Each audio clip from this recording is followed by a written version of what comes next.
Humility is knowing exactly who you are.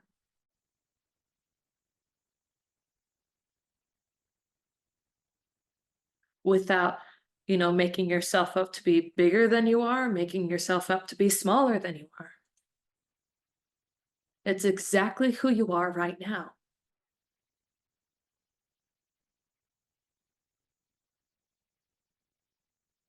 It's a state of acceptance.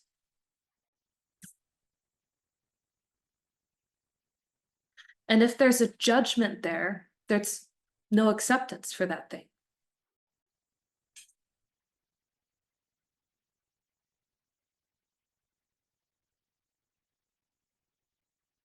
If you place a judgment on something,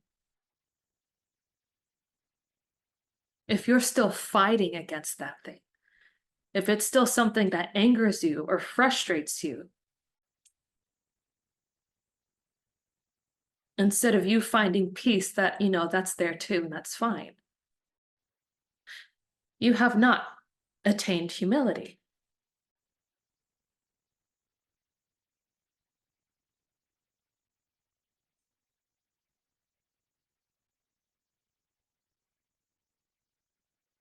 To accept that you're flawed, right? To accept that something happened to you, to accept that you didn't react in the best way possible. All these things require a level of peace to accept it. It doesn't mean you settle for that character and you have to live with that for the rest of your life. But it does require acceptance that it's there. And there should be an amount of peace when that acceptance comes.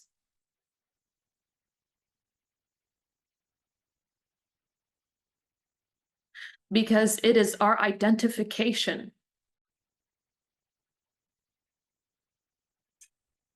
with falsehoods, with things that are not true. It's our identification with finite experiences. It's our identifications with our egos. It's our identifications with volatile emotions that add that impurity into our experience of life. So it's not so much the fact that you have a particular character that is the problem. And you shouldn't see it as the one problem that you have is to have that character. It's the lack of acceptance to have that character that causes the problem, because that is coming from a huge place of fear, of anger, of, frustration, resistance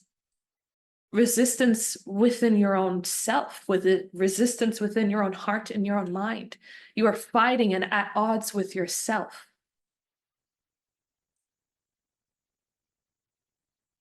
And we know the nature of finite experiences, the nature of the ego, the nature of things when it turns into this pure, perfect reality and condenses into separativity, right?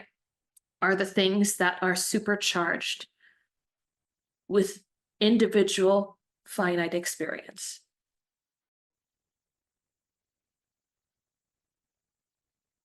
You make an event in your life out to be much more traumatizing or much worse than it actually is. Suddenly that becomes a defining character for who you are and what you take with you into the next moment.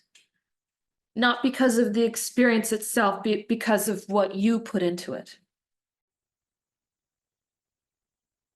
Because that impurity of your perception, your interpretation of the experience added a layer of impurity that charged it and made it into more of your ego self.